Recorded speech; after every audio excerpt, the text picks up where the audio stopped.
welcome to the Learning Event Series number 14.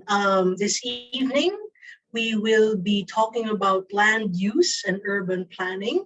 But before we begin, I'd just like to cover maybe a few house rules.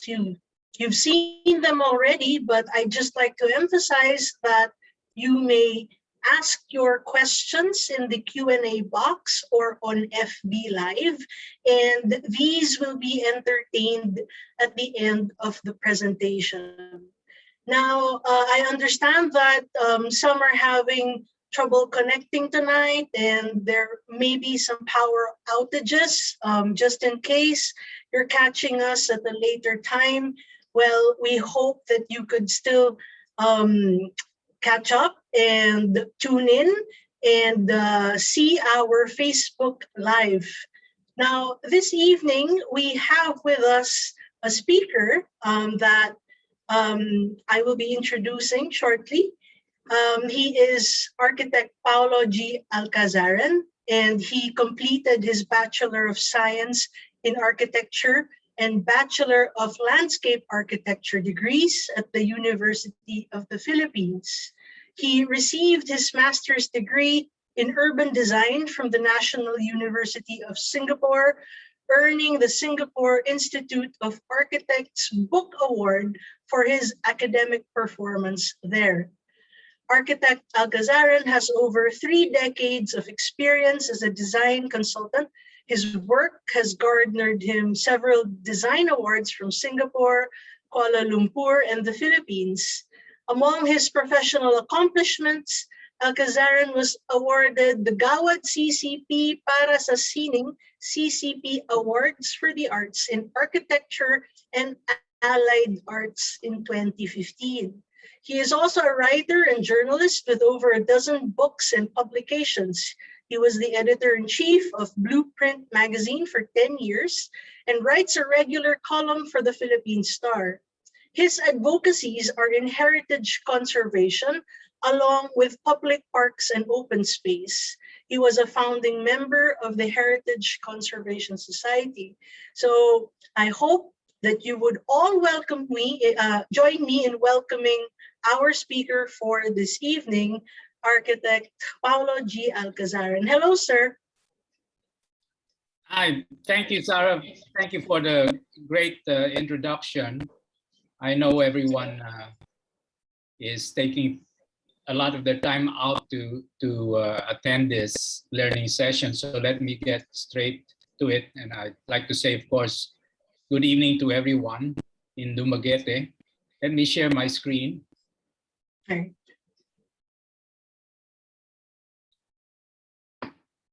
Are we good? Yes, I can see your screen. Okay. So as Sarah had mentioned, I'm Paolo Alcazaren. I'm principal of PGA Creative Design. We're planners, urban designers, and landscape architects. And a couple of months ago, a lot of the internet and social media was abuzz with this controversy in Dumaguete, a place that I know fairly well, having visited about half a dozen times over the last decade. And this evening, I'd like to make a small presentation on reclaiming Dumaguete, or reclaiming sanity in Dumaguete, by looking at the folly of reclamation in the context of Philippine urban development, mostly lessons from Metro Manila.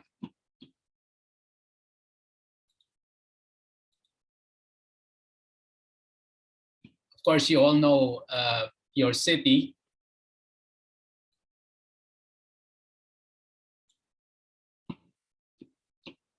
And Dumaguete is a third-class component city of Negros Oriental.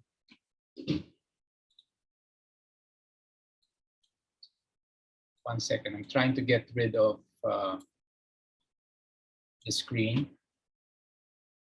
Your total area is 33.6 square kilometers, with the inner city core of about 200 hectares and a city population of 134. So even with people coming in to work in the city from neighboring towns, your daytime population should be in the range of 150 to 170,000. And this is a fairly good sized city, but not big compared to the rest of the Philippines and the top 10 cities of the country. And the whole province itself is 1.35 million compared to Manila, which has the most reclaimed areas and seemingly justified by a lot of people, with a population of 12 plus million and a land area of 20 times what you have.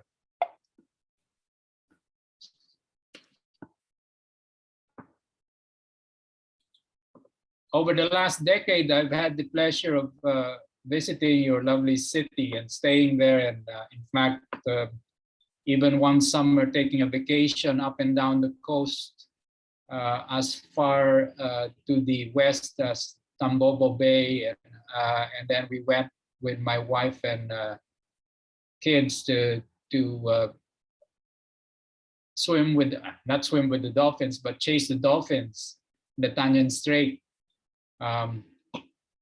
By the way, I'm Cebuano, although I moved to Manila when I was younger, and my grandfather has connection with the city, being a graduate of Siliman in 1917, if I'm not mistaken, where he took his undergrad before going to finish his law and coming back to Dumaguete to teach at Siliman for a couple of years before running for office as Congressman of Argao. I'm from Argao, so I'm quite near to you. So these are some of the drone aerials that I took, and I took with my company. We were invited in 2016 by your tourism officer, Jackie Antonio, to look at giving a proposal for a master plan for the heritage zone, so the inner core, because of our experience with urban design and city improvements. We're still continuing with our work over in Iloilo. We started with the Esplanade and have moved on to other parts of the city. We're now doing a number of renovations and enhancements of existing plazas. So we were asked to stay a couple of days. We took a lot of pictures and documentation of your core, which is quite nice, not very dense compared to Metro Iloilo or Metro Cebu, and definitely, excuse me, nowhere near Metro Manila. And it's a nice scale of buildings in the city with fairly easy access to most of the areas, including your wonderful waterfront. So this is Quezon Park, or the plaza, which I went back to a few years ago because of the 100th anniversary. We actually prepared an unsolicited proposal for improvement of this area, but unfortunately the mayor was unable to attend. And once we got back to Manila and having sent over our proposal, we never heard from the city again until I heard the news that there was a big obelisk that was being planned to be built in the area of the football field, if I'm not mistaken. And my friend Jeremy Barnes of the National Museum told me that the city was donating the old City Hall designed by Juan Arellano, which I believe had been conserved and turned over as a museum under their management just recently, which is a good thing. But Dumaguete has a lot of heritage structures aside from the church and the bell tower. Several structures around the central core I found to be very interesting and worthy of conservation, and something that a lot of people don't really take the time to visit when they go to Dumaguete, as most visitors will just go to Apo or Siquijor and other beach destinations. But this is what you're blessed with. And this is in 2016 when I took the picture without the small reclamation that's already there. But the previous master plan in 2017 or year after, I visited for purposes of the historic core. This is from a video prepared by the city, and reflects a master plan that I was told of in 2016, which sought to decant the heritage core in the poblacion.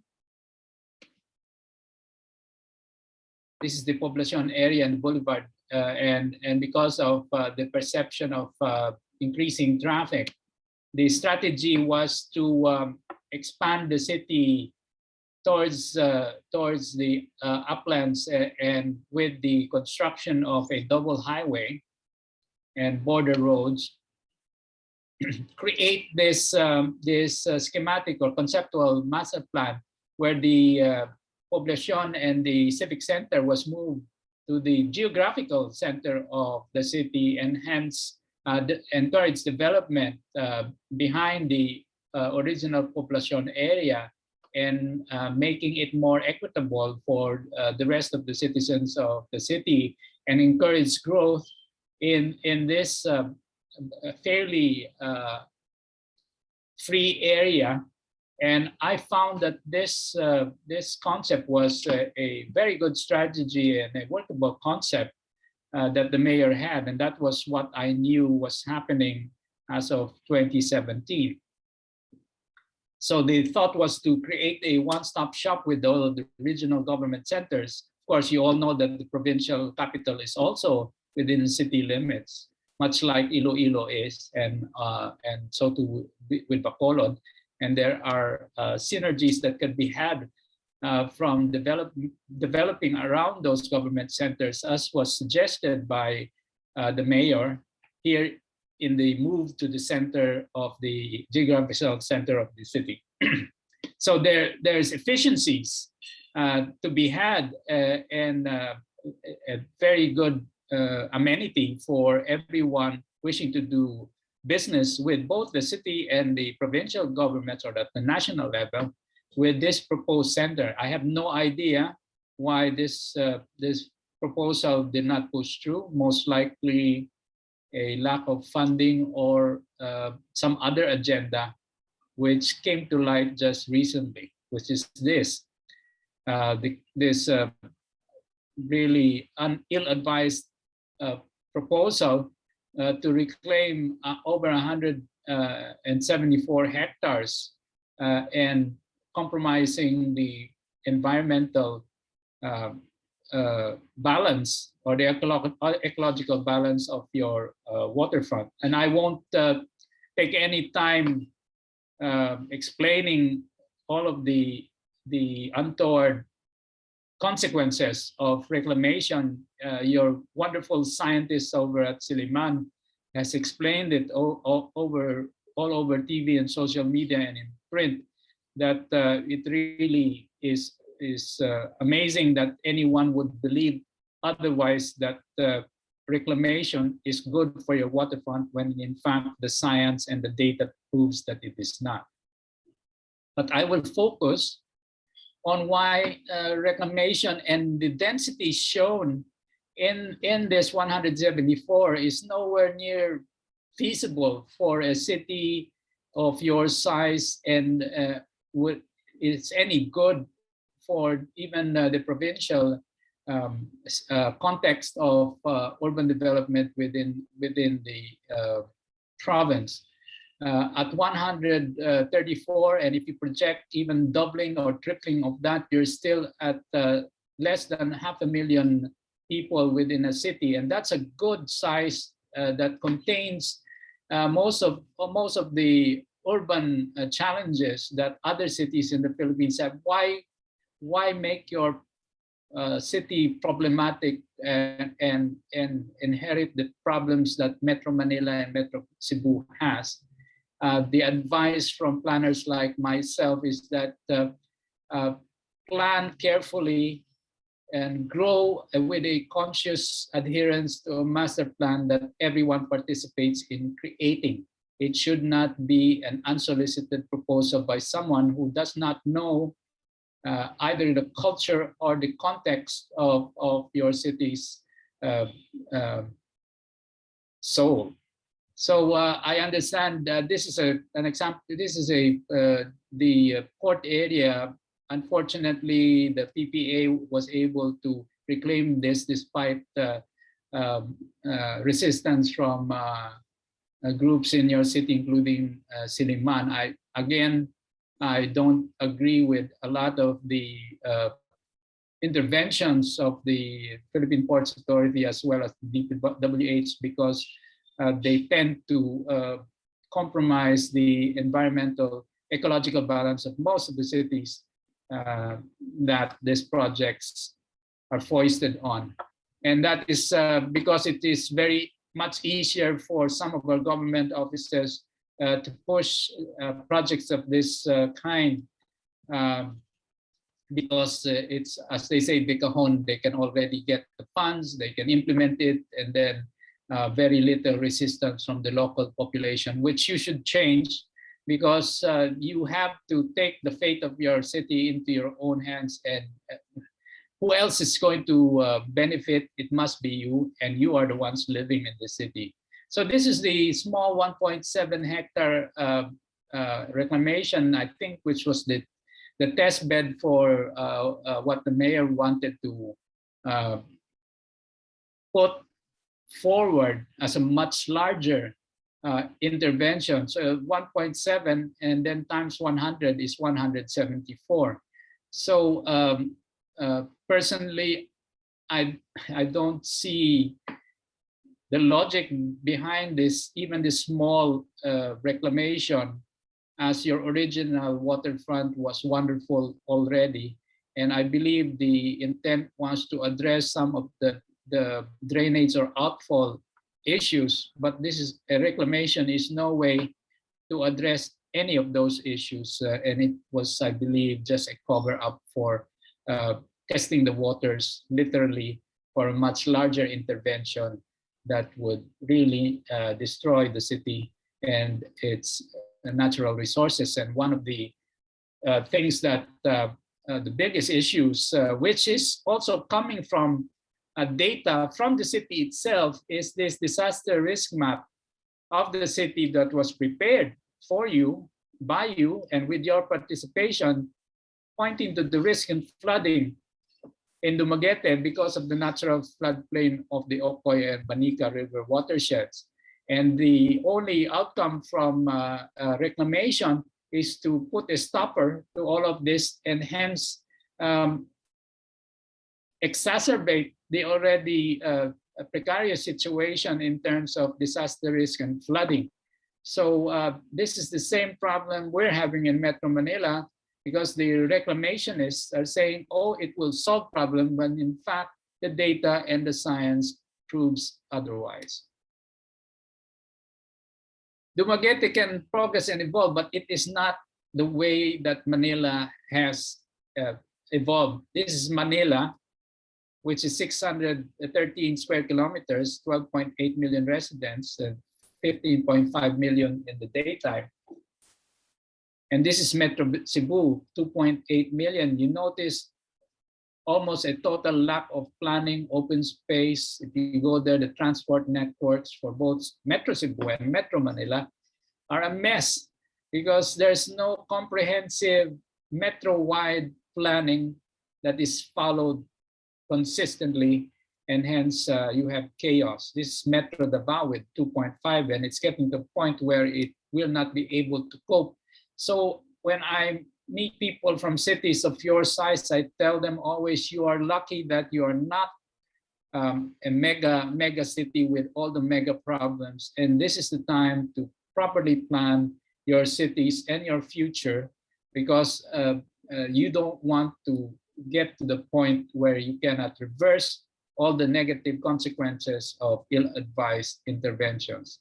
Singapore has had planning from the 1960s, following a master plan that's reviewed every 5 years and adjusting to changes in economic changes and world changes.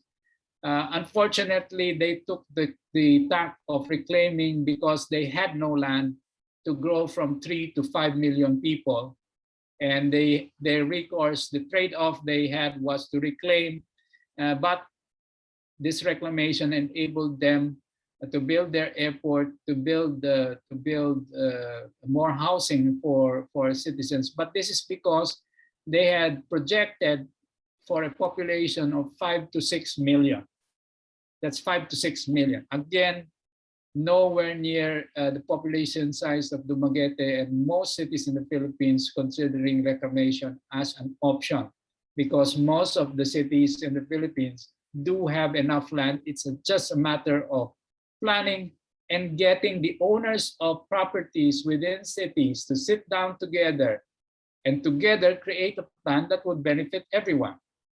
I'm currently involved, our company is currently involved with New Clark City, and this is has a central planning with large open space network, comprehensive transport planning, and this is trying to learn the lessons from the mistakes of Metro Manila, and hopefully it can be done. But again, this is within a province that's much larger than Negros, and also with existing cities that are much larger, 10 to 20 times more than you. So the lessons from Metro Manila is the fact that we did have as beautiful a waterfront as you have currently in Dewey Boulevard, that's Ross Boulevard before the reclamations.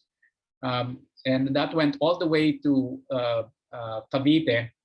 And this is what happened because of the ill-advised push for reclamation, as the city had gone up to, at that time in the 1970s, about 5 million people.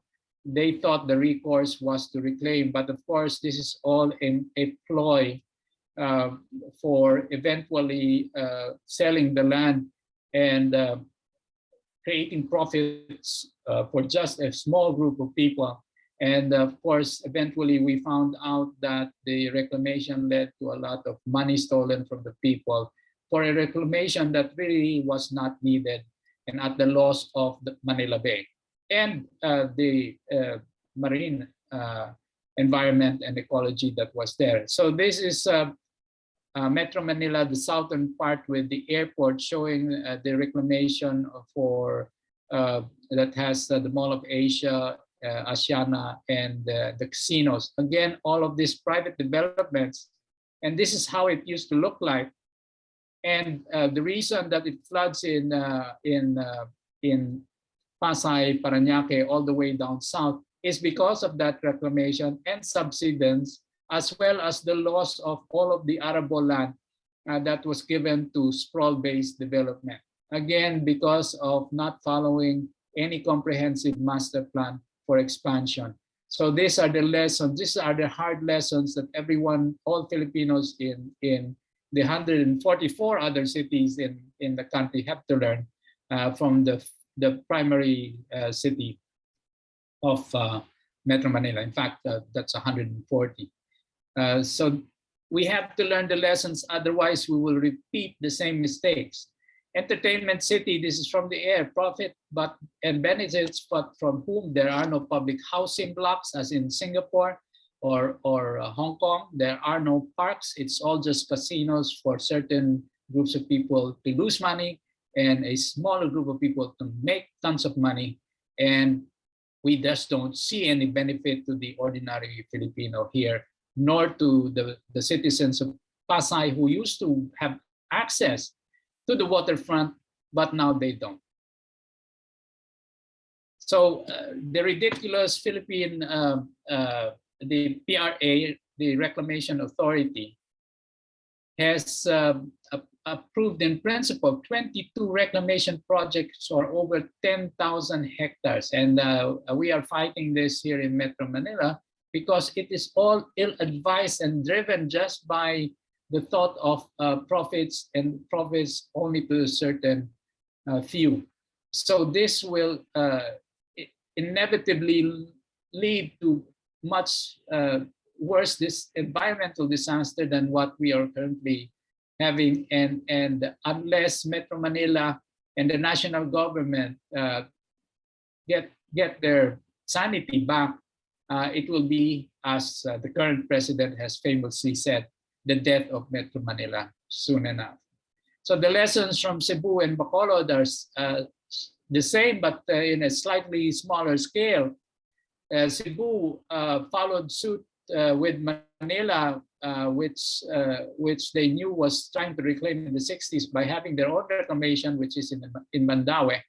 And this was the Cebu Development Corporation, which took decades and even until now is not benefiting much of the city in terms of development. And that's a reclamation that started over half a century ago. Similarly, the SRP, and who does this benefit? If you ask me, I have no connection with the SRP. You have large developments by SM and Philinvest, but they all don't make any sense because you can't reach them. If you go back here, you can't reach any of these areas by public transit. You have to drive to it. And once you're there, you're enclave away from anyone else. It is just no. When you get there, there's nothing there. When you get there, it's just another mall. Again, who does it benefit? The same is true with Bacolod, that reclaimed and lost its waterfront, and now you have again SM and other private owners, and the citizens of Bacolod have to walk all the way to the edge to be able to take advantage of the sea air. And you can't because it's so unsafe to walk out there when previously everyone, just like you in Dumaguete, could just walk to the boulevard and enjoy the fresh sea air. It's such a loss for Bacolod. And Bacolod has a wonderful plaza, which I documented here. So the wayward dreams of the 100 plus cities around the country is that they always look to Makati and BGC as models for good development, when in fact it is not. There are lots of problems that these two CBDs face because of the context of Makati and BGC within a Metro Manila that is not planned. I mean, you could get around BGC, Taguig, and Central Business District in Makati because of the good pedestrian walkway systems that have been built, and we were part of the group that design and build those systems. But once you leave those cores, it will take you 3 hours to get to the other side of Metro Manila, and it still doesn't work. So there are only so many things you can do within a central business district, but you are still trapped.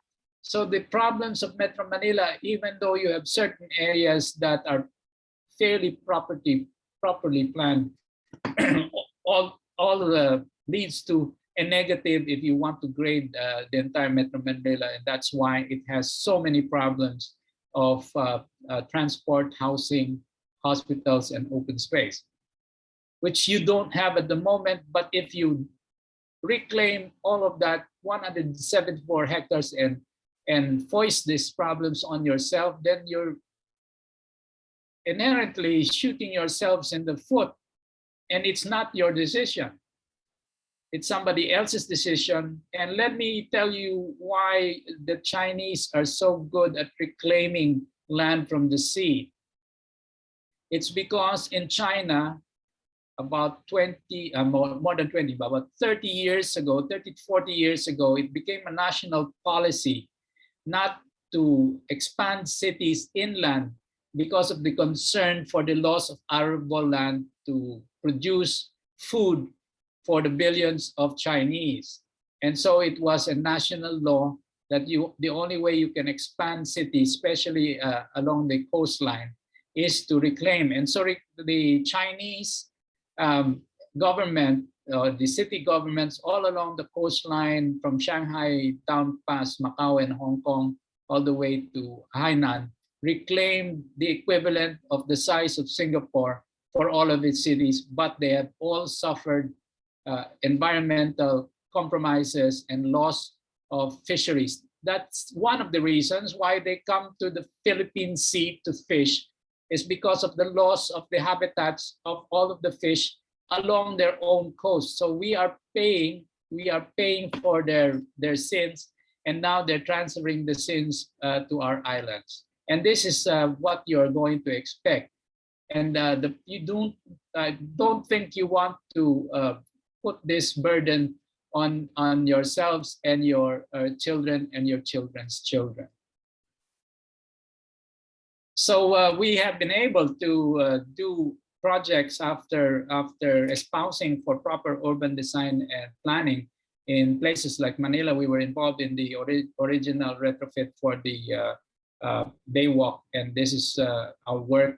This was in the previous administration at the cost of about 270 million for about 3 kilometers of the Baywalk to improve what was damaged during a storm, and also to put one of the first bike paths and segregated pedestrian lanes in the city. And this is how it looked at the opening. And we found a lot of statues like this of President Rojas, after whom the boulevard was named. Just looks like he's waiting for his taxi. And so we provided, and this is Carlos Romulo, who's lost in the wild jungle there. So we provided all of them with proper plazas. And what we have to recover in all of our cities is the proper way to create spaces that people will use, will love, and will take a lot of pride in. And that's what we were able to do in some parts of Manila. Thankfully, the current mayor is proceeding with some of the other projects. We also did the ASEAN Plaza, CCP, and Esplanade, as seen here. That's how it looks beside the CCP. And similar to your boulevard, this is a wonderful waterway that's used by a lot of people, and hopefully it will stay that way.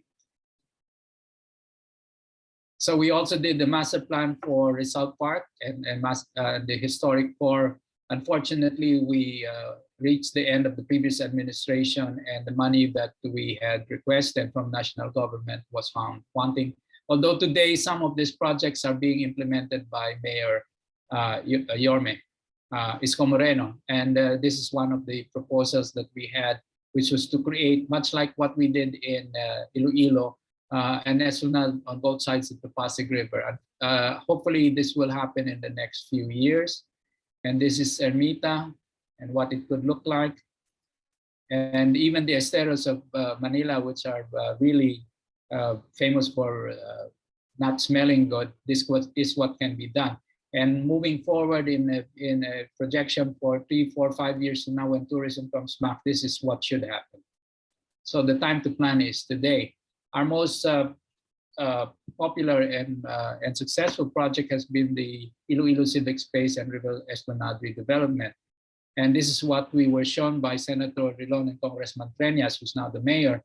It was a dike road and very unappealing for pedestrians. And the leaders of that city told us to create something like the Esplanade in Singapore, where we had some input in that city when I was based there for 12 years.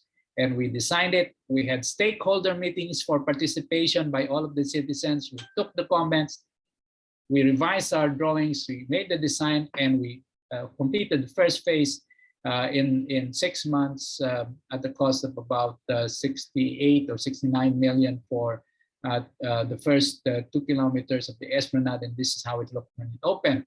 And it's now the poster of Iloilo is the Esplanade, which is already in phase 9, which is close to between 7 and 8 kilometers already of Esplanade.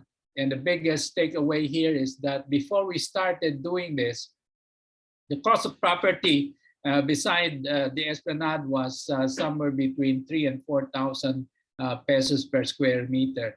Today, it's between 30,000 and 40,000 pesos value improvement for property, proving the point that if you invest in the public ground, and this is much cheaper than a reclamation, you will reap profits both from the landowners as well as the citizens who will enjoy these facilities. And this has won 2 national awards already.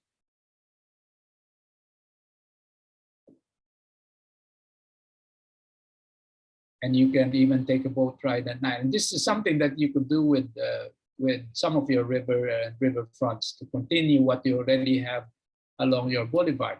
And we're now in phase 9. This is an old deck. It's now close to 8 kilometers completed.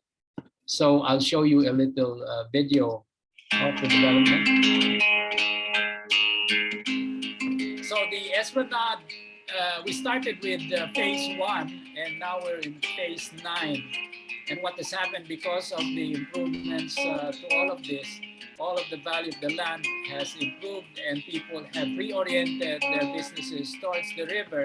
Of course, kudos to the river and the government the government officials in several administrations for relocating all of the informals, for cleaning the river, and for the citizens, they have a committee of all stakeholders. This is where participation has been very good in Iloilo. Rilon and Peñas force everyone to sit together, and they strong arm the DPWH to contribute to the improvement of the river. And it's very good. It's a success story that I wish could be replicated, and we have proven can be done in Philippine cities. That is to sit everyone, even of different political persuasion, to be able to do this. We were also asked by the provincial government to redo their 5-hectare complex. And you have a large provincial complex in Dumaguete that would also benefit from redevelopment improvement to make it more usable by the general public. Here, because we did this, it has now become a de facto park for the public in central Iloilo City. And we've connected it to the Capitol complex. So this is how it looks today. It's now integrated. We've been able to recover 2 large green areas, a park, as well as an event space, and connected it to the Esplanade at the rear. And further down, we've also improved the Sunburst Plaza. It used to have a grandstand, which is now moved to beside the river, and the Esplanade phase number 9. And so what started as just Esplanade is now proceeded with much larger planning and comprehensive planning with stakeholder improvement, including things like this. We found that their main intersection, you had to cross 60 meters just to get to the other side. And this is what we have planned, to create a plaza for pedestrians. And hopefully this is going to be constructed next year. And so we were also asked to look at the Aquino Boulevard. And here we designed a linear park, and we constructed it. DPWH is the implementer in 9 months. And this is one of the first, aside from Ross Boulevard, segregated bike paths. So this is how it looked when we opened, but this is how it looks on bike day. So bike ridership in Iloilo has increased 1,000-fold, and because they were already bike ready, Iloilo is one of the only cities that was ready with alternative transport in the pandemic. So this is the bike network all throughout the city, and the participation of the citizens was also in creating the bike racks led by the artist Art Relon. And they're put all over the place so that you have a place to lock your bikes. And people use bikes for recreation and for travel for work. So Iloilo has the largest bike network, and this proves that it can be done in Philippine cities, and it will benefit everyone. And hopefully that's going to be what is going to happen past this pandemic, is that we learn these lessons. Iloilo City Downtown Master Plan, we also just completed this conservation master plan for the downtown core, as well as urban design framework for the inner core. And this is to show all the property owners that one, you don't need reclamation. Two, you should be able to sit down and look at a master plan so that you will all benefit from the infrastructure that will be justified by this plan. So the problem of most cities is really infrastructure and the lack of a good plan to follow, because any good plan, once it is set, must be followed. Otherwise, you'll forever be in chaos. And the last set of projects, we're doing 6 of the plazas of Iloilo. I'll show you only 2 where we take documentation of these plazas, and we looked at all the deficiencies. This was before the pandemic, and to improve the usability, to recover a lot of the artistic works that was long forgotten, and we're bringing it back. And this has already been funded through government. And in the new normal, you will need all of these open spaces for people's health and enjoyment, and also eventually for tourism, and the attractiveness of the city is really based on its open parks, public spaces, its public ground, and transport network based on mass transit. And this is Harrow, which we also studied and are now bringing back to its former glory. So at the end, Iloilo is really blessed with all of this heritage, which you also have in Dumaguete, with waterfronts, which you also have in Dumaguete. But what is needed now is citizen participation and proactivity to work together with the government, or if you don't have the cooperation of the government, I suggest that you band together and create your own vision, because it's hard to find a city hall that has these nice pictures of what they think would be ideal, and you don't have it. Our advice is that you should follow this 12-step comprehensive land use plan process, and by law you have to do this every 9 years for all towns and cities in the Philippines. We have few cities and towns go through this 12-step, adhering to the actual intent, and also adhering to the fact that it should be a participatory process, 1, with at least 3 major consultations, and 2, it must have full transparency. So chambers of commerce and civic organizations like yourselves should be included. Otherwise, it is not your plan. It is somebody else's plan. And what will happen is the city will be built according to the vision of other people and not yourselves. So ultimately, the citizens of Dumaguete must decide the fate of their city, not just for themselves, but for future generations, not for profit for a few outsiders, but enhanced value of real property owned locally, a better quality of life for all, a healthy and protected environment, full basic services. Like I was telling the organizers kanina, it's cheaper to improve your internet than to reclaim land and pay the price. And ultimately to develop a pride of place for all the gentle people of Dumaguete. So thank you very much, and please all stay safe.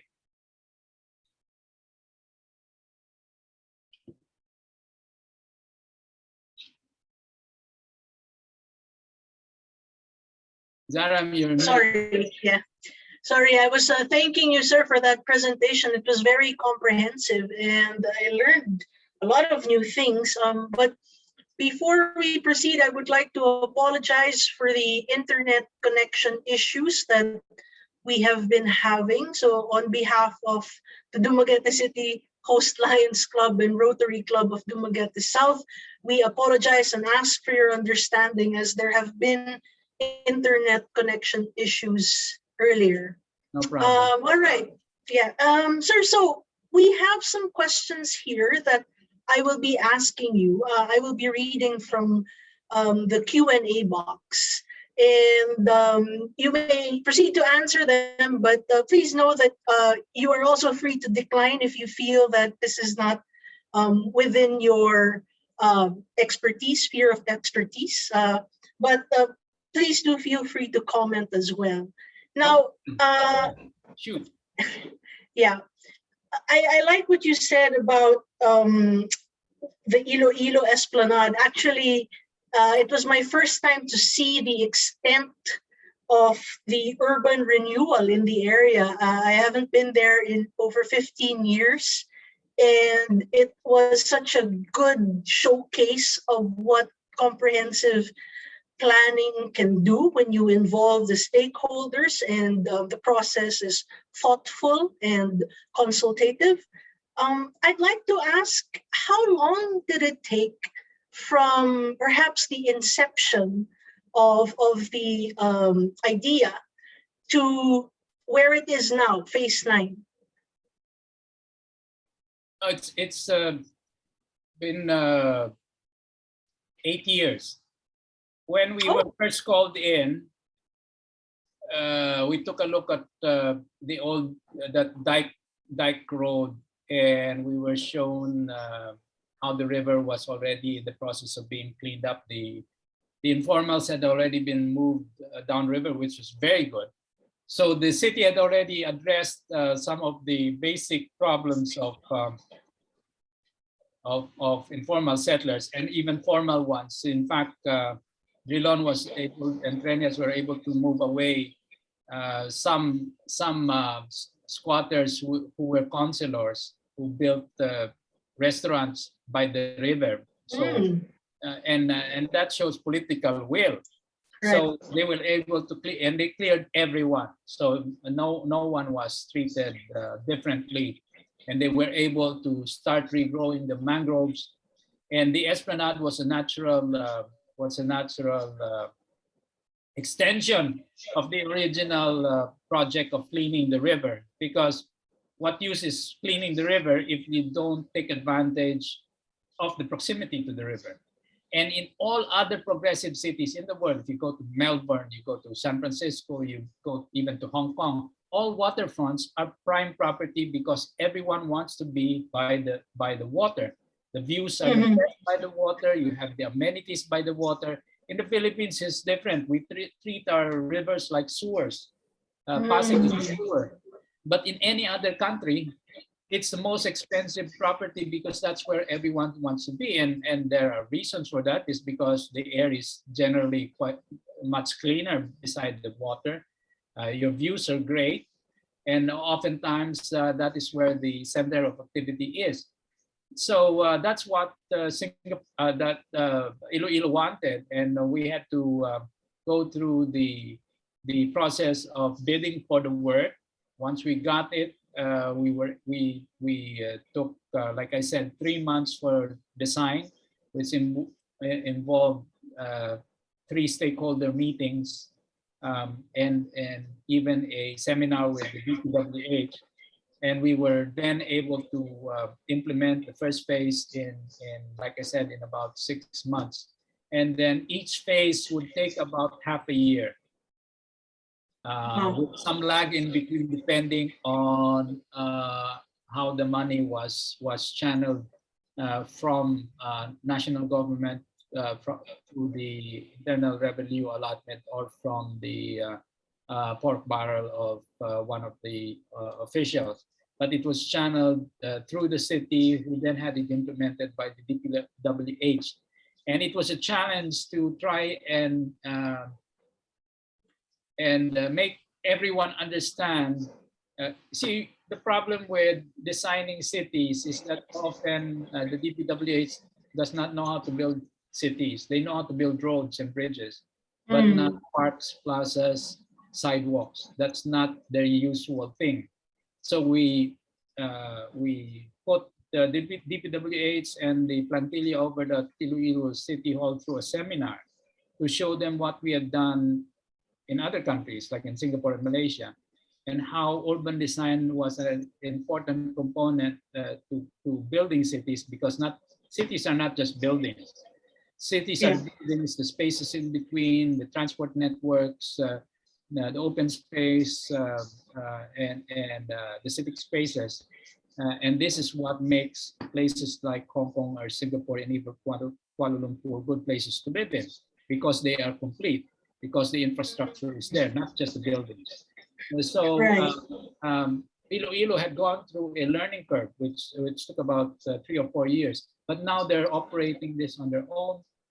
They have a very good city planning and development office, CPDO. And the good thing is now that most of our CPDOs, city planning offices, are being staffed with more professional planners. Unfortunately, not a lot of them have experience in designing cities. A lot of them are fairly young graduates or board passers, and it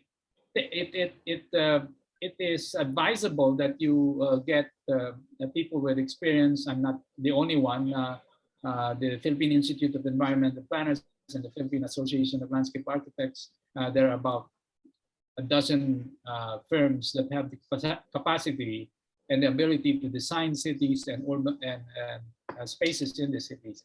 But the important thing is to get someone with experience to help build the capacity of the local CPDOs and to engage the local stakeholders.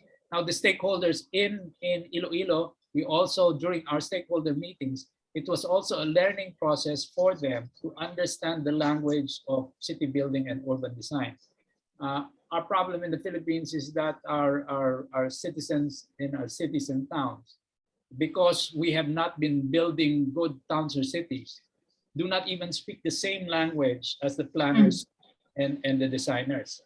And so how do you expect, and they've not seen a good city. Some of them have been able to visit overseas, so they know how a good city should operate. That's why you like going to Singapore or Kuala Lumpur or Hong Kong or these other cities, Tokyo. So, and you can see what works, and what works is infrastructure and planning before any projects. Here we do it the reverse. Gagawin mo muna yung development before you put in the infrastructure. You get somebody to throw in money, like one of the mall developers, but then you don't understand that to sustain a mall, you have to build the infrastructure, which is paid for not by the mall, but the citizens yourselves. You are the ones paying for the infrastructure. You're not benefiting from the profit of those people. So we're putting the cart before the horse in a lot of the process of planning and development in Philippine cities. It should be the other way around. You should never move forward in a city without a plan, without your stakeholders getting together regularly to continually tweak your vision of what you want your city to be. You don't want to live in a city, you want to live in a city that you want to live in. You don't want to live in Metro Manila, definitely not. This is the gates of hell here. And to point to reclamation as an aspiration is also wrong, because a city like Dumaguete can never sustain a central business district like BGC or Makati. And unfortunately, when we meet mayors of towns and cities, that's the first thing they tell us they want. Oh, we want another BGC, or we want another Makati. But it is not proportionate to your population size, your economy, and your culture. And what sets cities apart are those things, especially your culture. You don't want to change your culture and be like Singapore or even Manila. Do you want to be the little Manila of Negros? No, you want to be the Dumaguete of Negros. And so it's ridiculous to want to be anything else than what you should be, because that is what sets you apart. You cannot brand yourself to visitors. If you're just saying, oh, Singaporeans, visit us because we're like you, they won't come. They come here because it is Dumaguete, and you have your food, you have your waterfront, you have all the things that make you distinctive. And that's why people, and eventually tourism will come back. Okay, it will take 6 or 7 years, but now is the time to plan. That's why you learn the lessons from Boracay, you learn the lessons from Panglao. And I found when I went there with my wife, I'm sorry I'm going on and on, but I see a lot of potential in Dumaguete and all all the towns, Bacong, and all the way to Sambuanguita, and I even visited Tambobo Bay, which is wonderful. But you should have a master plan for all of this, because you are not going to take the advantage of the fact that it is one of the the most protected coves, and you can get yachts from as far as Hong Kong and Seoul to park there, and you can take advantage, but you're not. And the tourism network has to take advantage of all of these towns, which has very rich heritage sites and structures. Yet when I visited the churches, very few of them are being conserved. The plazas are being, fortunately, they are fairly left untouched. But I could see a Dumaguete for a tourism potential where people stay 2 weeks and spend a lot of money based in Dumaguete. The problem is you don't have enough rooms in Dumaguete, and the rooms in resorts all the way down across Apo is not very good because you don't have a plan. And this is a plan because you're a component city. You have to get the cooperation of the province, not just the city. Unfortunately, politics makes it so that kung hindi mo ka-party yung ano, then you have all of these problems. But really, aren't we tired of politics determining our fate? As a citizen paying taxes, I'm tired of these politicians always fighting for their own agenda when it's my money that's paying that's lining their pockets, and I don't see any benefit from this. You in Lions and Rotary, you are entrepreneurs. You are the leaders of your city. You must take the fate of your cities into your own. And take the example of Chicago. Over 100 years ago, Chicago was not being built properly. It was the Chamber of Commerce that hired Daniel Burnham to create the master plan of Chicago. It was not the politicians of Chicago that created the master plan that now has made Chicago the second city next to New York. You must learn the lessons of go to Makati. Most of the improvements in central Makati is not the city government, but the Association of Building Owners. Same with BGC. It must be your fate must be led by yourselves, and you as civic organizations and representatives of the business and social leaders of your cities are the ones supposed to take the cudgels and band together and create your own vision, so that when these politicians try and foist and try and hoodwink you into shady deals, you have an alternative. The problem in fighting some of these proposals by these politicians is that they have pretty pictures to show everybody, and you don't. So the best ammunition, the best defense is offense, as the basketball people. But I'm going on and on. Maybe you should get that. Yeah, but I think from where you started, what I got from that was going back to Iloilo. It seemed as if there was an intention to rehabilitate the river, and from there, the project sort of widened into going to the Esplanade, and then after that, you mentioned now that you're well within 8 years, working together with the government, there's like a master plan for downtown Iloilo. Yes, but I before we go on further, I cannot take all the credit because they had already the city already had a very, very good core group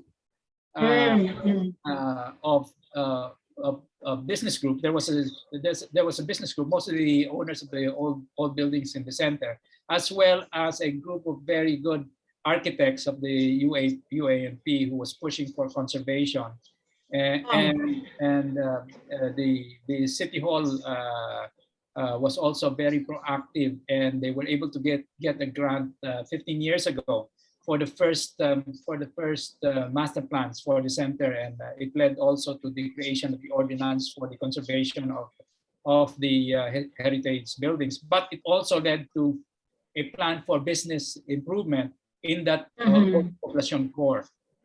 So the deficiency or the fault of a lot of towns is they feel that they have to build a new center outside and then forget the old population, when in fact your business and your culture is based on that centrality and all of the spaces and buildings inside that old core, inside the population. you don't have to build an Makati outside of the center. I mean, you can have a satellite for us, as your mayor had suggested in 2017, but you have to look at improving the old population, improving connectivity of the old core with the rest of the city, look at how you can encourage better density and better physical development, mainly through anticipating the needs of public infrastructure. Ang problema natin sa Pilipinas is a lot of our cities, infrastructure comes last after the mall is built or after everything is being put in, and then kulang yung tubig, kulang ang wifi, kulang ang power, ang mahal ng power. That is what planning is supposed to do. Planning is supposed to foretell your needs for power, water, electricity, Wi-Fi, communications, transport before these things are built, before the condominiums or the housing development. You have to have that framework for growth. If you want to encourage growth, it is not by reclamation. Sayang talaga yung and they say it's not your money, but you will be saddled with all of the payments of that money and all of the negative effects of that, what that reclamation will do to you. I like what you mentioned about the infrastructure, because I think what we can see right now in Manila is the traffic problem caused by all these condominiums and buildings that have parking for cars, but don't have space on the road for these cars that park there. Well, so, like I explained to people, the problem is not traffic. Traffic is not the problem. Traffic is a symptom of a problem. A symptom, right? That you don't have a comprehensive mass transport system. New York is based, Singapore and Hong Kong, they're based on subway. If you have a city with that kind of density, everybody travels by subway, MRT, LRT, and by walking. You cannot build a mega city and expect everyone to drive a car. That's ridiculous. There is no space enough that can be built enough. So all of these projects of the DPWH of widening and private development that's encouraging the building of skyways and additional roads or widening of roads will not work. Why? Because of the now proven concept of induced demand. It's counterintuitive. It just says that if you build more roads or widen existing roads in a dense network, it will encourage is more traffic. And it has been proven. Even the traffic engineers in the United States now realize induced demand, look it up. We can't be left behind by everyone else. Induced demand says you cannot ever build enough roads for the cars that will fill it up. It's just like water. If you provide a wider diameter pipe in a water system, the water will not restrain itself from passing through the pipe. It will fill up. So unless you build smarter cities, and this is where the smartness comes in, it's not the smart that is being foisted on you. Smart building means that you understand the effect of land use, where you put your homes, your offices, your mixed use. Land use is the one that drives transport networks. If you don't have a land use plan, which is a rational plan of where best to put everything together, then you cannot design the transport network to connect everything most efficiently. We fail because we don't plan. We fail because we don't anticipate. We fail because we put the cart before the horse in building our cities. And traffic is never the problem. It's always just a symptom. Just like crime. Crime is just a symptom of a lack of a viable social and economic system. If we were rich, there would be less crime, right? So our politicians are fooling us and telling us by voting for them, they will solve problems by just giving away money or by just building more roads. It's not. The change must come from us internally. This is beyond planning. The paradigm change is how we look at how we have approached our problems, where we put the cart before the horse. We don't do the basics. If you forget the basics, you will end up doing the same mistakes. Right. You mentioned never move forward without a plan, correct? If you plan to fail, if you fail to plan, you're planning to fail. Plan to fail. Yeah.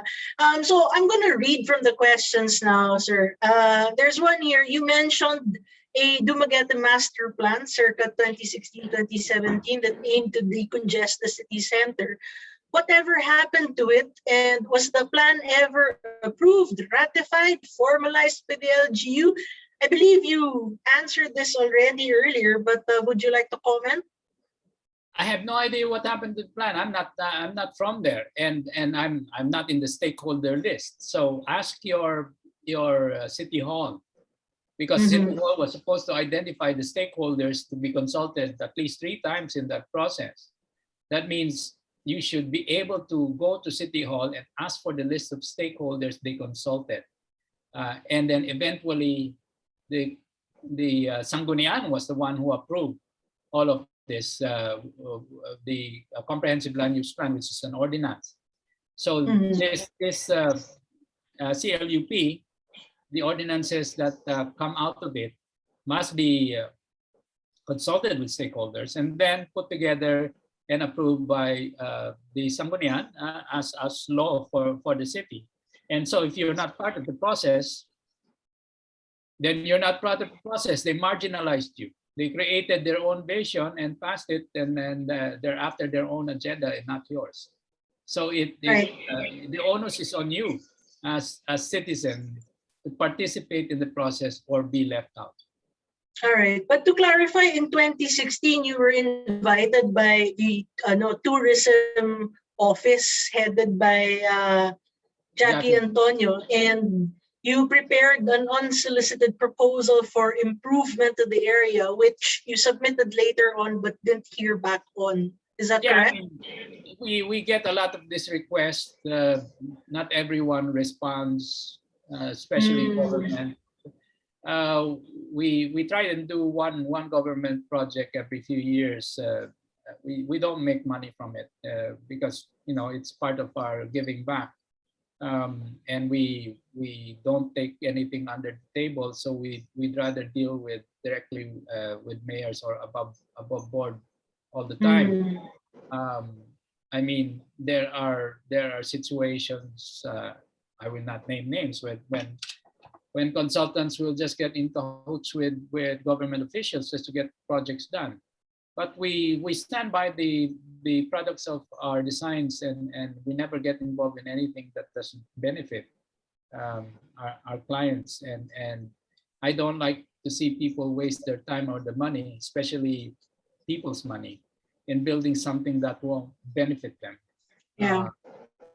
I wouldn't want that done to myself either. So, and this is what we tell people like De Longos over in Iloilo.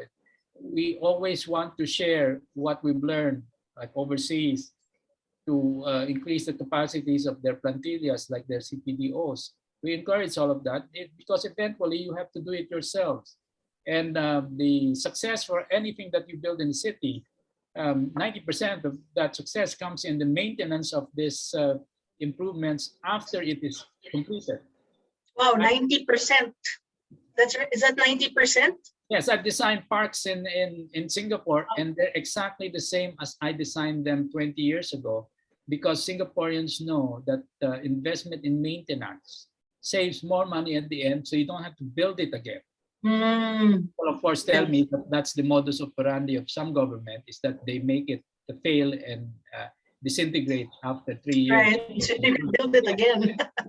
It's our money. I hate to, you have to change that. We have to change it all. Right. That's why other countries are ahead, especially our neighbors, because they've realized all of this. They've learned from these lessons, and yet we are doing the same thing over and over again. Right.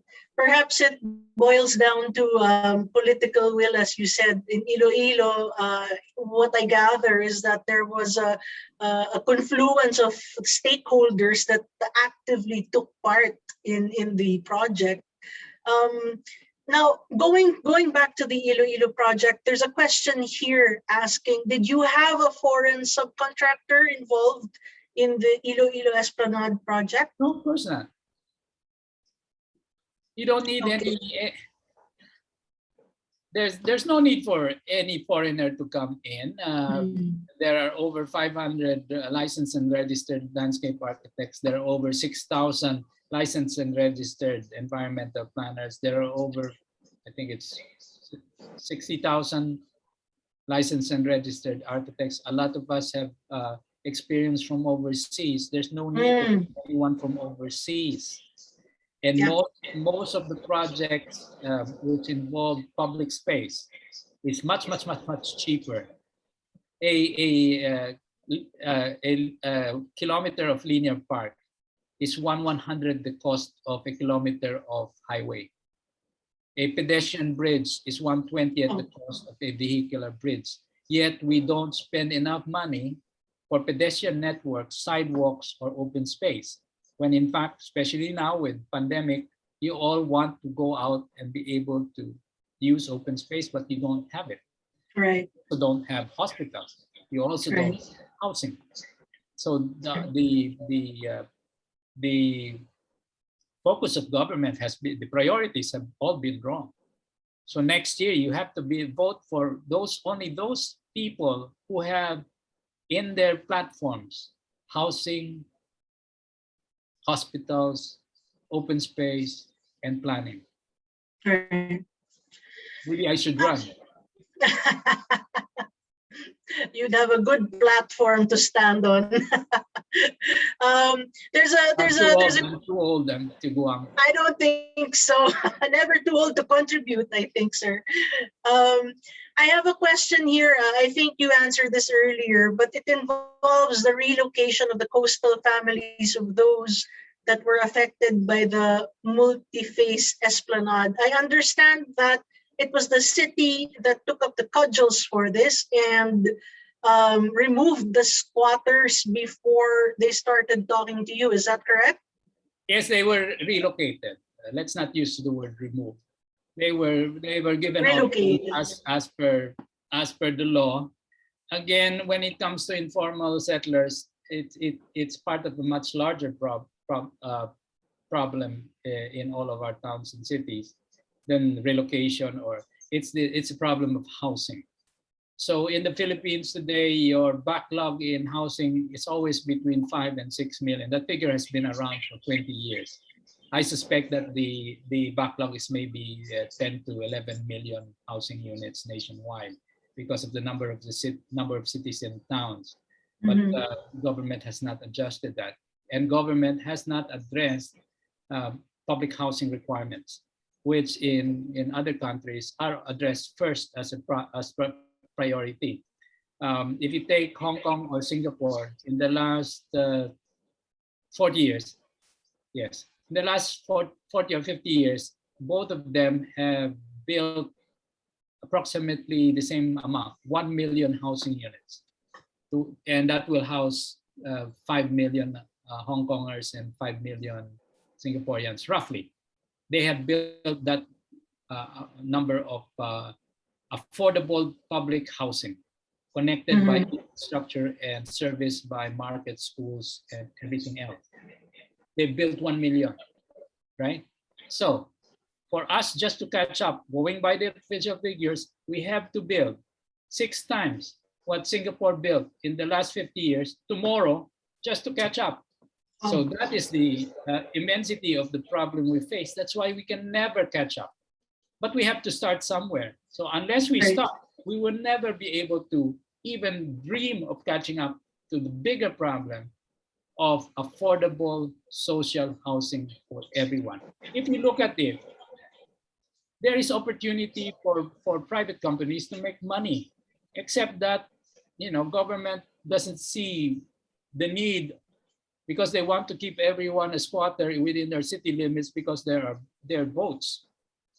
So then the quality of life for all of this our urban poor is the same. But if we provide them with property And this is not a house and lot. This is a flat in a medium-rise, high-density development, especially for mid and large cities, Iloilo upwards. The Magete can still go fairly low density for its public housing. But the more urban cities, higher densities, will have to go medium-rise, high density. Once you give everyone opportunity to own their own homes, just as they did in Hong Kong and Singapore, then you will provide each family with collateral on which they can borrow money to start businesses. The problem with entrepreneurship here in the country is that you have no collateral because you own no property, and you don't have property because that's the one that's most in short supply of, because everybody, only the few own the land, and government has not seen it fit to build housing for everyone. So once you have a house, you have a place to stay in, you are stable. So you're good credit for banks, you can get work, you can educate your family. Everything stems from housing. So a political platform for me that is attractive is someone who will look at housing as one of the key elements in any platform. Right. What was housing given, or were the settlers by the Iloilo River relocated prior to the development? Yes, they had provided the basic sites and services. So there was, and the thing with Iloilo, as with most of the smaller cities, including ourselves, is that the scale of the problem is not very large. It's you're talking usually a few hundred to a few thousand families compared to the hundreds of thousands in Metro Manila. It's actually in Metro Manila, it's like 3 to 4 million informal settlers. But you know, in the Magete and other cities, your problem is less.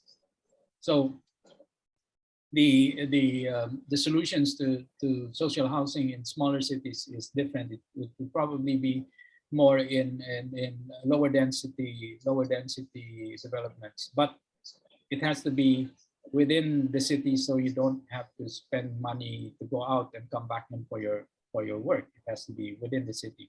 So there's no getting beyond the failure of the National Housing Authority to provide public housing for everyone, nor for cities who have not looked at housing for their constituencies. It really has to be something generated by local governments, and you cannot move forward unless your people are housed. Because unless you're housed, then the quality of healthcare that you have for each one is very low.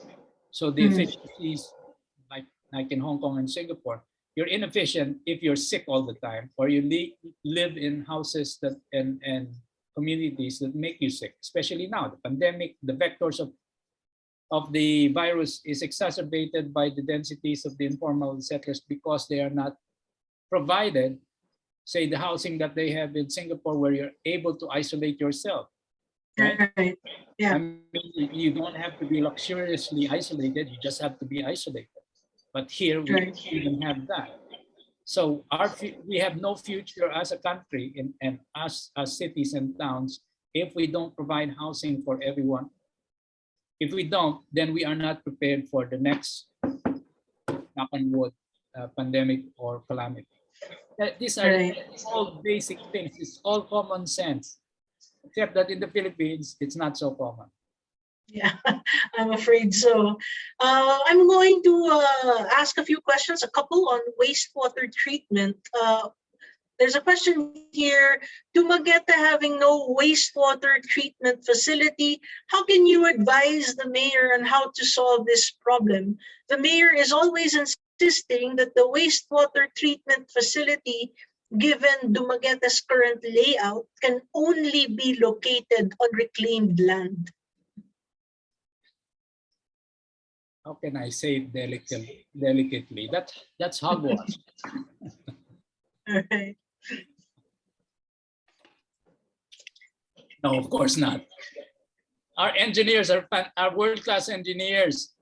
That doesn't make any sense. The wastewater treatment, You put wastewater treatment, usually either you modularize it within districts and then you channel it to a central wastewater treatment plant. But he may be right if he puts into the equation the fact that nothing is planned. You see, if you don't plan it, it won't work any which way unless you put it outside of the property. If they cannot consolidate land by using eminent domain, if the landowners refuse to sell a plot that is required for a public utility, which the governments in Singapore, Hong Kong, or Kuala Lumpur can do, then nothing will happen if nobody gives. This is why it's important for chambers of commerce, Lions, Rotary, every one of you, meet together regularly to think about all of the aspects of the physical growth of your city that requires your attention and your decisions.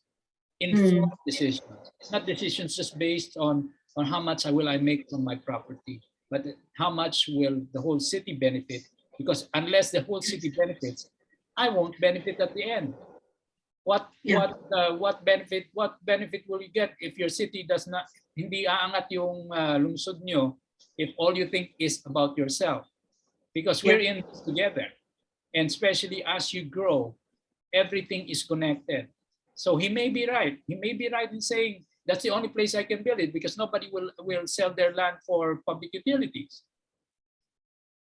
It's governance or living in cities. That's a social contract you have with the leaders you choose. You pay your taxes and you give up some of your personal rights for the rights of everyone, but you will benefit in the end. That's how it works. That's democracy. That's social contract. It's basic. If I can explain that to you, that means that you're only after yourself. You're only after your family. Maybe that's a problem, which my sociology professor used to say. The problem is we're all just after our family connections, our social connections, rather than a sense of community, of everyone's benefit.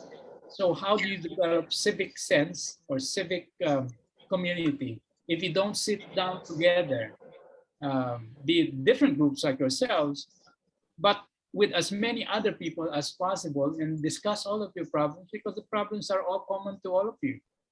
Yeah. You can't solve everything just by yourself or just by raising funds for charity. I'm sorry, but we have to be tired of donating to charity because government has failed. But you pay your taxes. Well, some of us cheat, right? But it's still taxes you pay. It's still money that you don't know where it goes. But in other countries, you see where it goes. And it will benefit you. Aren't you tired of throwing your money away?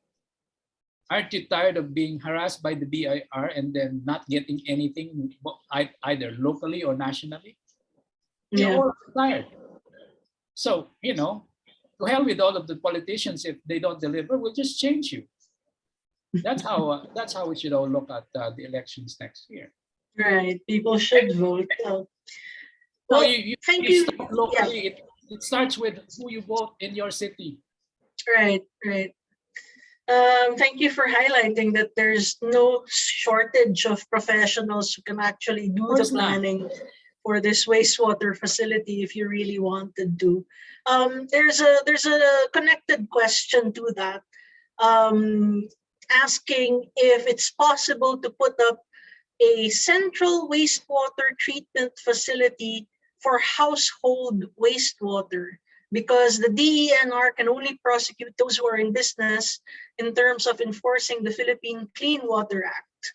And there's a comment here. I am from Valencia, and as a child, we visited the boulevard to take a dip on the sea. It was very clean then. Can you restore this cleanliness with what you have in mind, or with what could be done by planning? I go back to the solution, which is planning, and planning for infrastructure, and planning for infrastructure that works, and planning so that everyone is connected, and planning and good governance so that the inspectors don't close their eyes to what is wrong and get paid under the table for illegal piping and illegal outfalls. So everything is monitoring. If you look at the guidebooks of good governance, ang ganda ng mga guidelines of monitoring and implementation, implementation, monitoring, but who really monitors? Who is accountable? When you when you change the leaders every 3 years, no one is accountable. And then it falls on the civic organizations or the associations of your subdivisions to do that. And that's what we have end up doing, is that if you're organized in your subdivision, then you become your government because you take care of yourself. But a city is too big that if you have something that does not work, it will not work for everyone. And so our rivers get polluted because not everyone is monitored and no one really cares. So what does it say about your city? Manila is as guilty as everyone else. We are letting this onto ourselves because we are not participating in the process and we don't care. So it is all our fault because we are not proactive. We know what needs to be done. We are all intelligent people. A lot of you are Silliman graduates. That's one of the best universities in the country. And we're all intelligent, but we fail to use our intelligence to improve our communal lives. Right. Actually, I'd like to thank you for giving such empowering words, because as you can see, people have been very proactive, and you see sectors in Dumaguete banding together. But I feel like when you I feel like what you said just now, wherein the sectors can actually come up with their own plan when the politicians do not. I feel that is empowering, because I think that puts the power in the people's hands. They can shape the plans in accordance with the culture and the context of the city soul, as you say, right? Yes. You must craft the vision on your own. It must come from I'm sorry, what do you call Dumaguete people again? Dumagueteños must create your vision. You must create your vision yourselves, because you own it. It cannot be crafted by, you can't wait for a knight in shining armor from overseas to do it. You have enough intelligent people there. We can assist. There are those of us who can assist you. It's always good advice to get good advice. But it must be from people with track record, not shady deals in reclaiming land. You must. It really behooves you to put it together before the next mayor tries and put another scheme on all of you. I think if you all get together and create a vision of Dumaguete of tomorrow, then you will build that tomorrow for Dumaguete. Thank you, sir. I have a question here connected to funding. Now, we often hear local government leaders lamenting that they cannot properly or sustainably develop their areas because of lack of money to fund their plans. Is this enough reason for LGUs to entertain unsolicited proposals from foreign investors? How can LGUs ensure that these foreign investments are not one-sided and will benefit both parties? Foreign investment, on one hand, it's a chicken or the egg. What are you offering foreign investment? Do you have industry? Do you have industry? Do you have any industry? Do you have semiconductors? Do you have anything that foreign investment can come in and put money in? Build on what you have. What I see in Dumaguete, and I haven't had the opportunity to go full on for a CLUP with you, is that you build on your strengths. Your strength is that you are a university town, and you have several universities, not just Liman. So you build on that base of the institutions of education, which provides you human capital. And that human capital is the one that will attract foreign investment. I mean, we're talking business process, BPOs and stuff like that. But you're also looking at aspects of the creative industries that you can put together for the future of Dumaguete if you are based on the products of your tertiary institutions, providing you capital to set up creative industries in science, in biotech, in whatever things that Silliman and the other universities that are already laying the ground very well on. You're exporting people all over the world when really they could do something in Dumaguete itself. So you are not a Singapore where you originally had to look at medium heavy industries, or Korea where they went heavy industry. You're not that. You're a small city in a fairly low population province. You have agriculture, you have fisheries, you have tourism, but you have also the Siliman and all those other institutions, and so you can build on that. And I believe that you build your capital is your people, and you have to take stock of what your people have and what is being produced in these institutions, and that is what becomes the base of your economies. I'm not an economic. I'm not in economics, but I know enough that economics is production and consumption. And what do you produce? You have to ask. You produce creative energy. You produce education. That's something that is very hard in other cities, in other provinces, if you don't have that base. So really, you have to take stock. I cannot give you the answers, and the foreign investment based on things like building PESAs is really a model that hasn't benefited a lot of the cities where they have it, because most of the profit goes overseas in any case, and so it doesn't do much for the local host.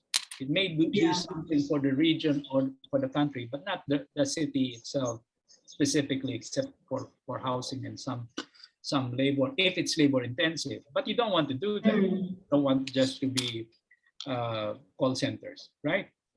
So again, the thinking has to come from your local entrepreneurs and your local business leaders and your local education institution leaders to find out what Dumaguete needs, what it can build on, and how to grow the human capital you already have. Yeah, so build on your strength and build on what you already have. Now, this could be flipped, right? There's another perspective to this, which is actually the subject of the next question I'm going to ask you. It says, how can you dispel the lie being propagated by the mayor and his information drives that reclamation of land is synonymous to job generation for the people of Dumaguete, in a way, capitalizing on its people, right? Job generation. Yep. Reclaiming land is a very specialized endeavor. Who there knows how to? They're bringing everyone in to reclaim that land. All the machinery, all the technicians, maybe yung mga peon, yes, but now most of reclamation is a mechanized thing, right? And then once the land is there, it has to settle and be strong enough for building. How long will that take? And 174 hectares, how long will it take? Like I said, Cebu's Mandaue reclamation is not filled half a century later. SRP will not be filled. The reclamation in Manila has been like that for also about 40 years. So it's not an instant city that you see. That only happens in things like Singapore, where they have a political will and an actual plan to do that. But that's a whole country and I don't know, several hundred times larger than the land area and population of Dumaguete. It just doesn't make sense.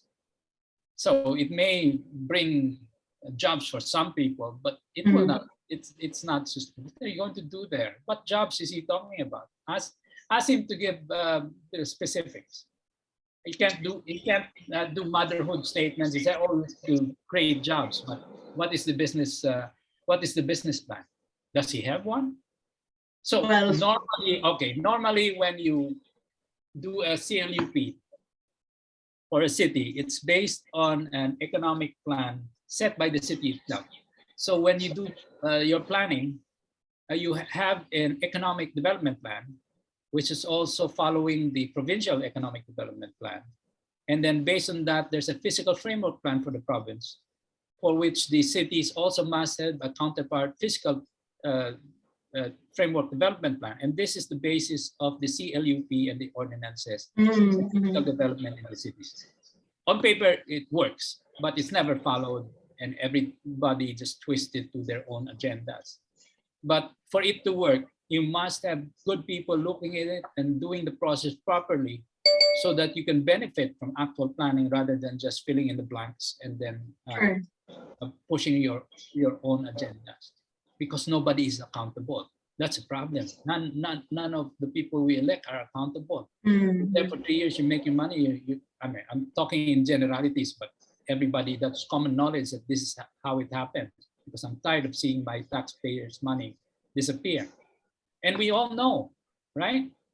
So then whose fault is it? It's our fault for letting it happen. So if you want to look at the economic plans, it must be a viable economic plan. But nobody has seen it. Has anybody seen an economic plan for Dumaguete? It's supposed to be public information, the physical framework plan, even of the province, as well as the economic development plan of the province and the city itself. You should have, by public access of information, access to all of that. If it's not there, that means they have not been doing their job.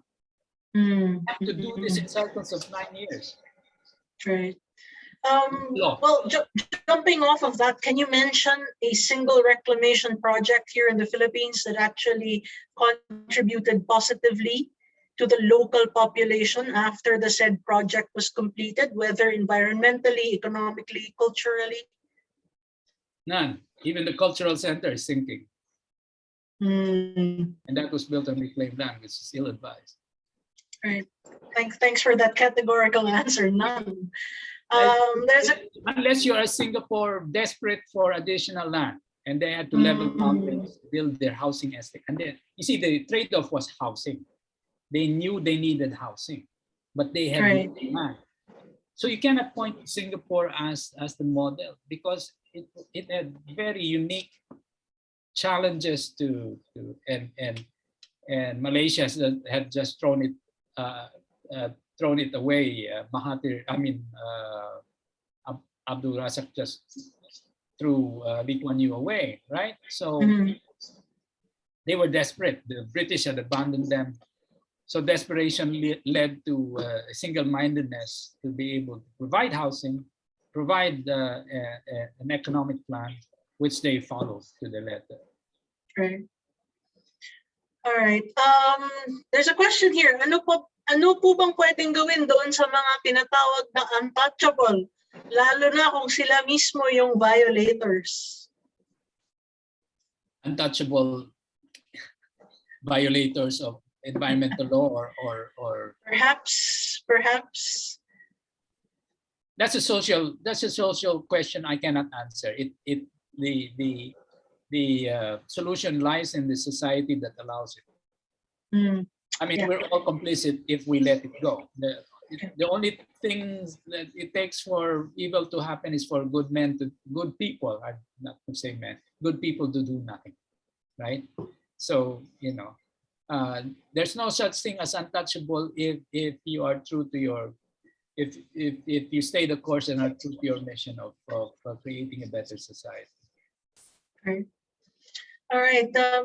There was a plan to close down the main downtown street, Perdices Street of Dumaguete City, for motor vehicles and convert it into a walkable promenade.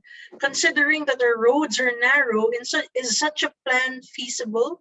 What can you suggest to make a city more walkable without compromising the flow of vehicular traffic?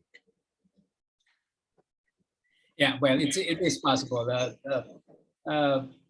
cities big and small have shown that sharing roads or increasing pedestrian sidewalk space will bring improvements to connectivity. And you cannot use you cannot use the reason that it's hot.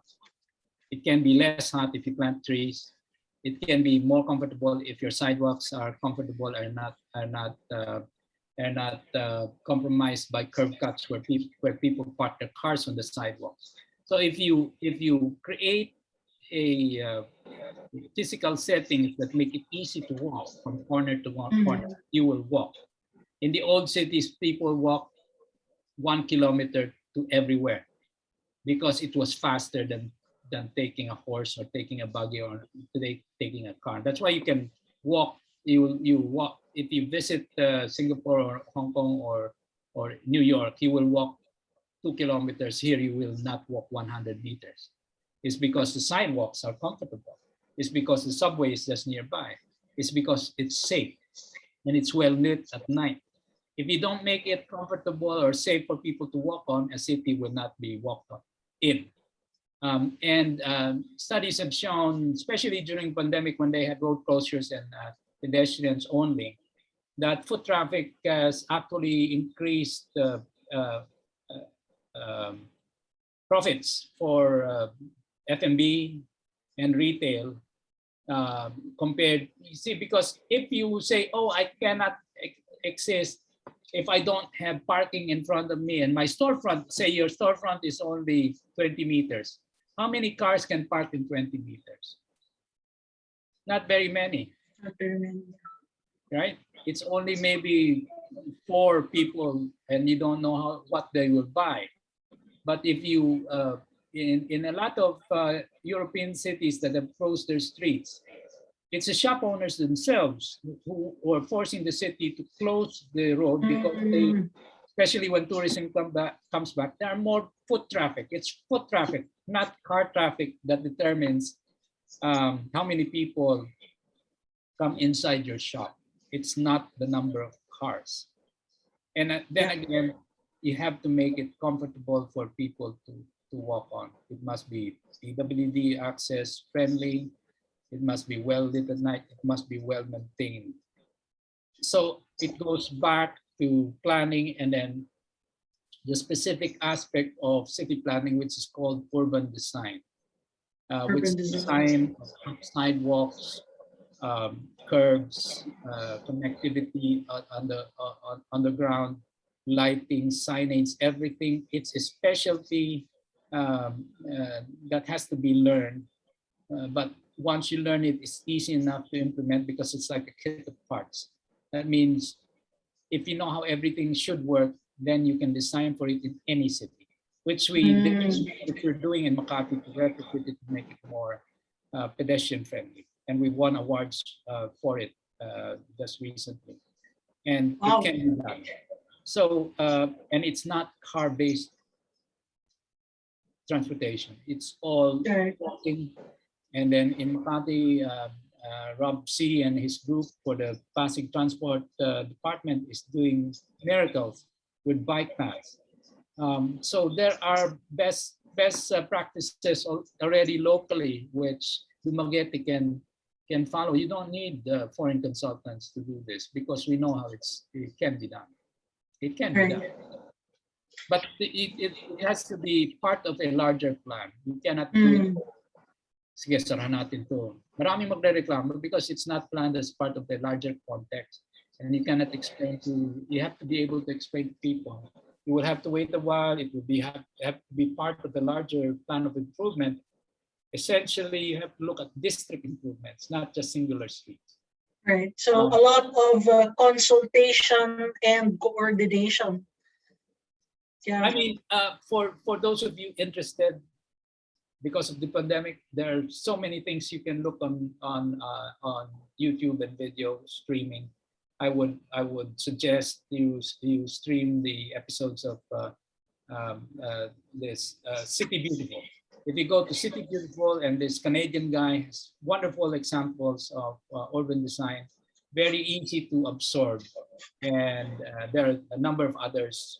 If you log on to best practices in urban design, This is where you can find how to pedestrianize your streets, how to do away with cars, how to look at district planning. But these are very, very basic stuff.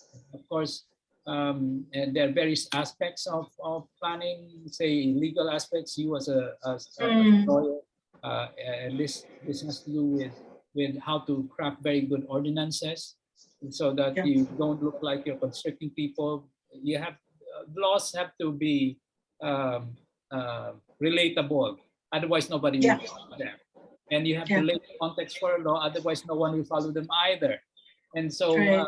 the legal aspects of public property and public use of space is something that needs to be looked at, which is some often um, an unknown to the locals, to people here. Filipinos don't know they have rights in public space, even though it's private. But if it's accessible to the public, in say the U.S., you have rights to use that space, especially if the ordinances require that you open up your commercial property for public use.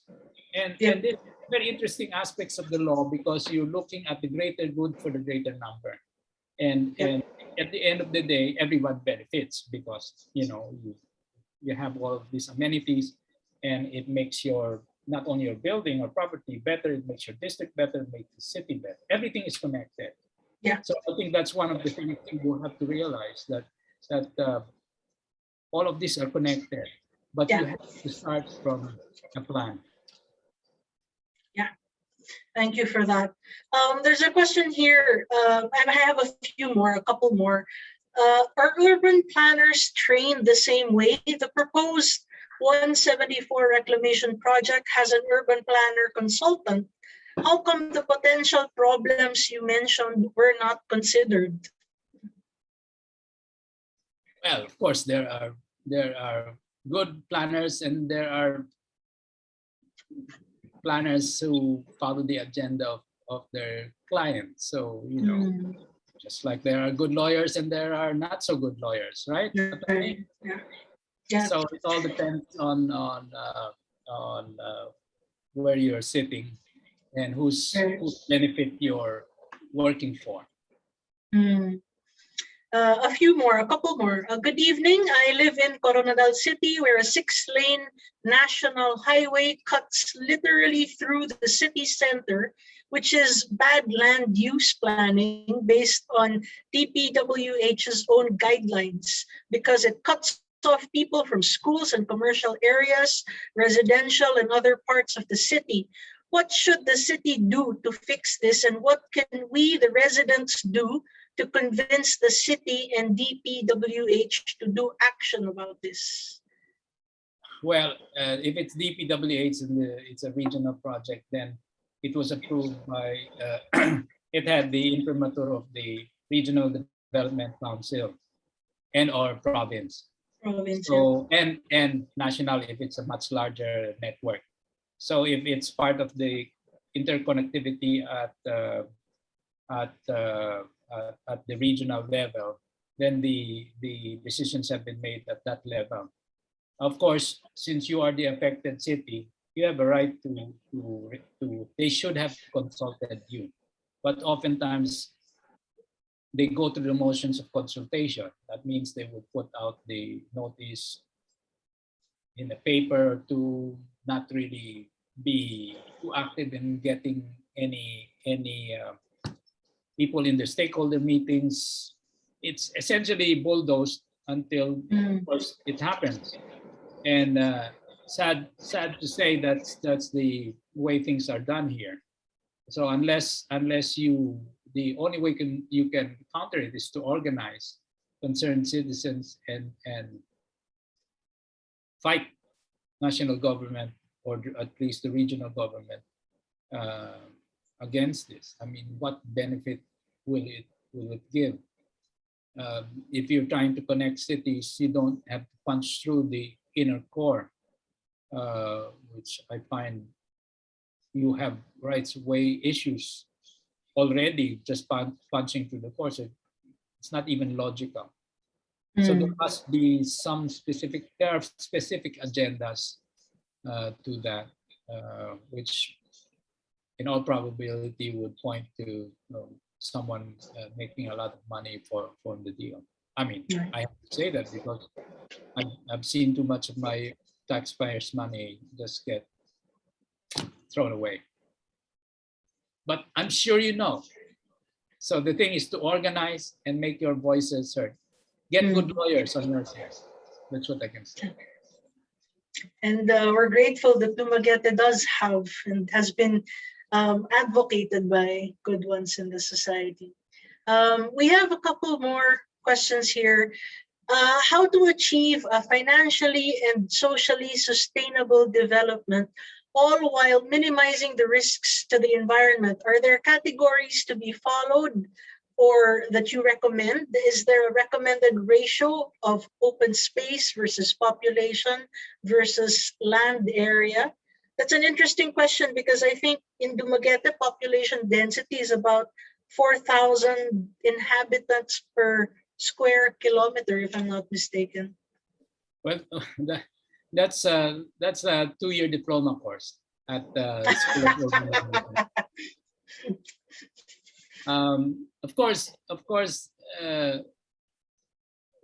you have to be trained, and of course,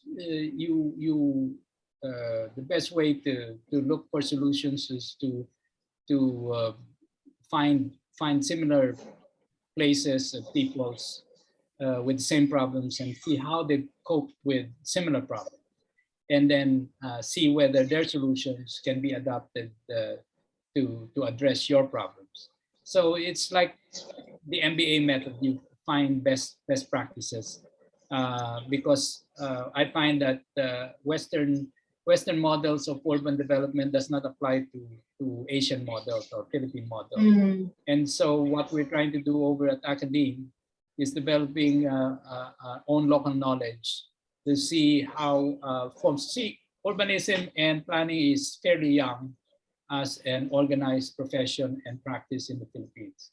So we're still in the process of generating a knowledge base to be able to impart to the people we train what works and what does not work. Of course, you study concepts and you look at similar countries, similar cities, especially in the region because they're closest to you and your culture. Then you can intuitively find out what works, what doesn't. Today, of course, you have other analytical tools that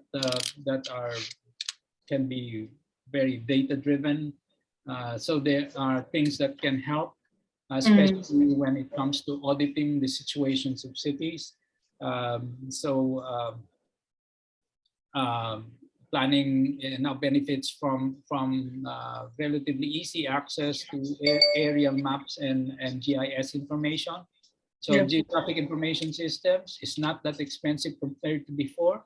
So you can analyze and take stock of the resources a city has in terms of open space, built up areas, etc., etc. Something which took a lot of money and effort before can be done oftentimes by just looking at Google Earth.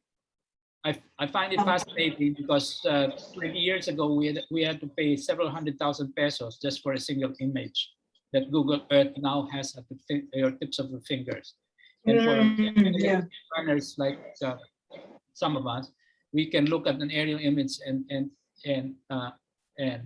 assess the situation on the ground because of our experience. And we can also use a number of tools and algorithms.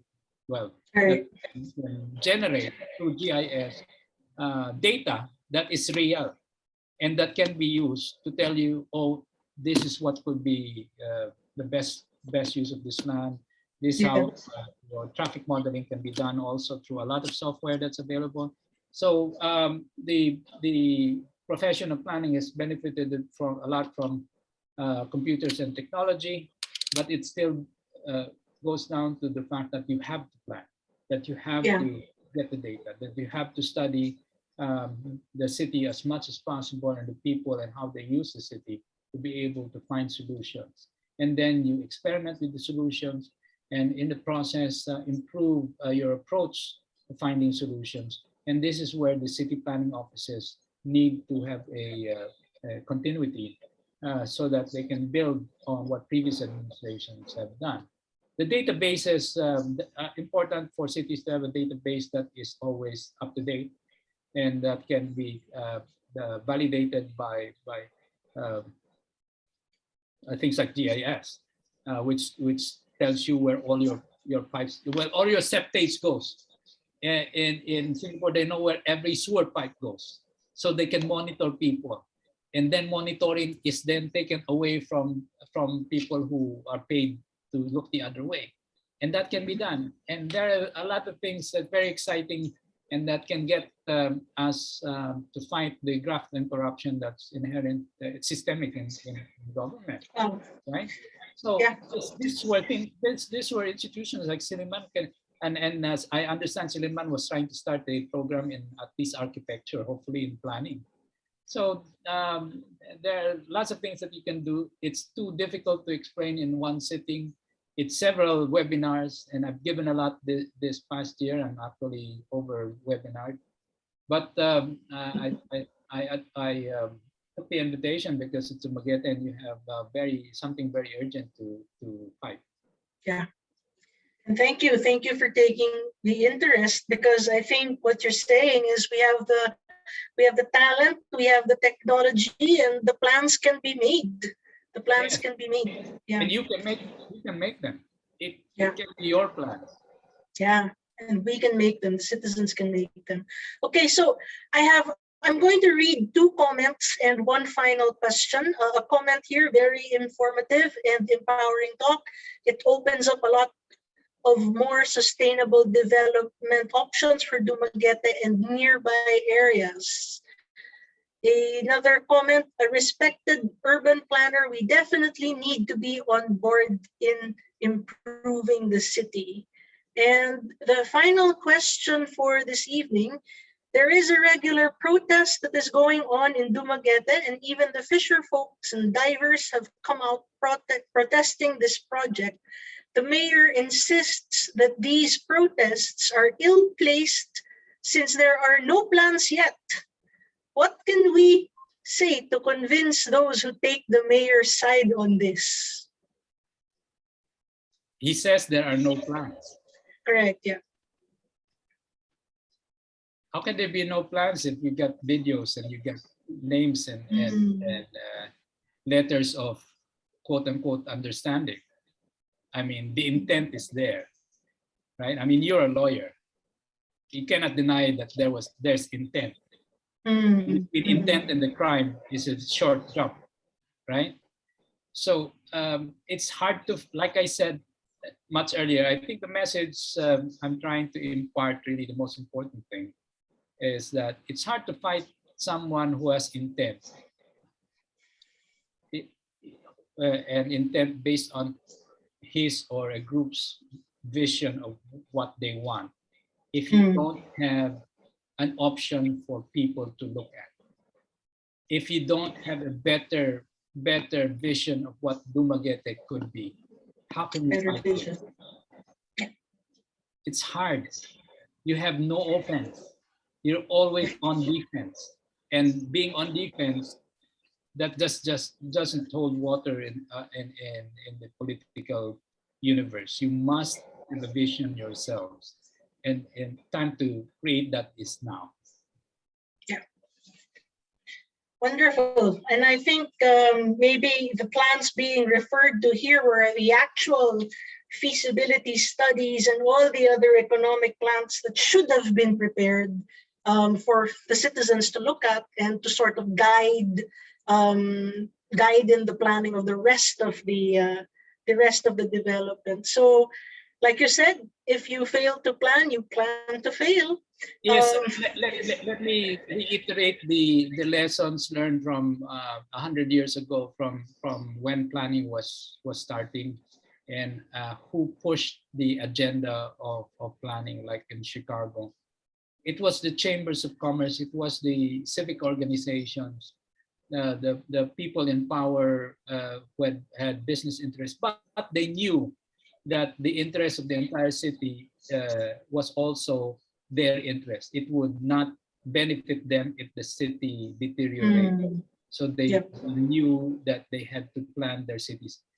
Understandably, they had certain agenda, but at the end of the day, it was to create cities that would work, that you would be proud of, that you wanted to visit and stay in. And so the good thing is that our chambers of commerce today and our civic organizations, just like the Lions and Rotary, are filled with people from all walks of life, representing a much wider variety, diversity than when these original groups were started 100 years ago. So I have immense faith in civil society and civic organizations to represent the interests of everyone, because they are made up of everyone.